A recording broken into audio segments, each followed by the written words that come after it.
Boknya pacarnya kalau itu nampak lolan rancak cewek lu kacamata. Lah pindah halnya le. Mak ayahnya Kuto. Amaknya Ijun, orang Gabrau. Anak ada di atas gua, tolong cari kemari.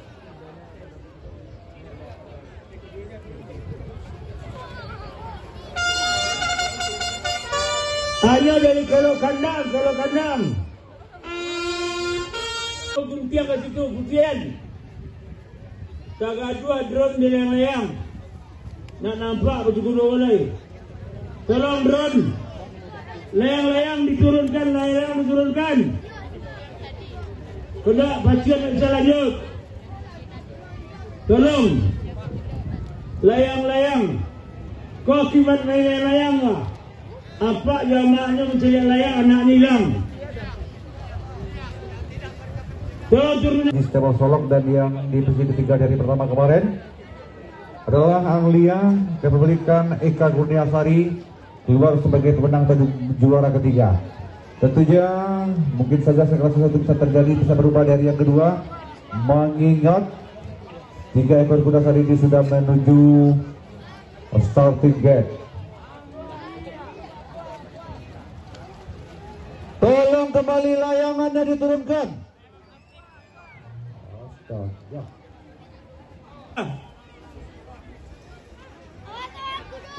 Drone lo cabang. Awas, hei. Tolong.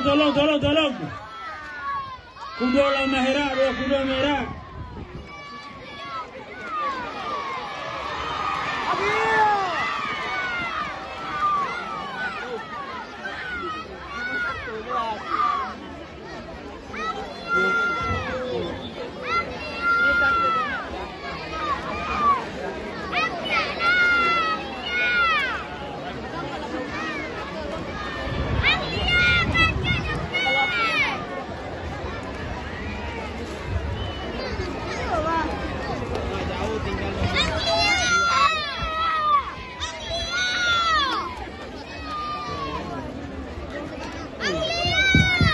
Awas, hei, awas. Aku emaknya gua nak kacamata gua. Oi anak hilang, anak.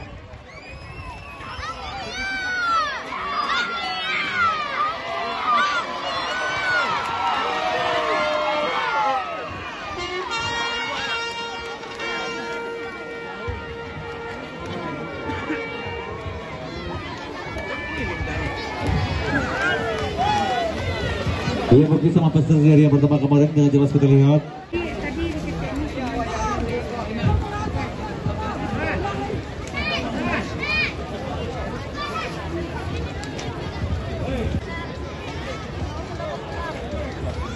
Warga Kapau yang barangkali ataupun tetangganya kenal dengan anak kita ini, karena menurut informasi yang kami dengar,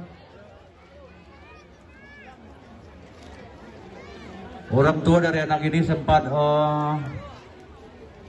terjadi percecokan. Jadi tolong walaupun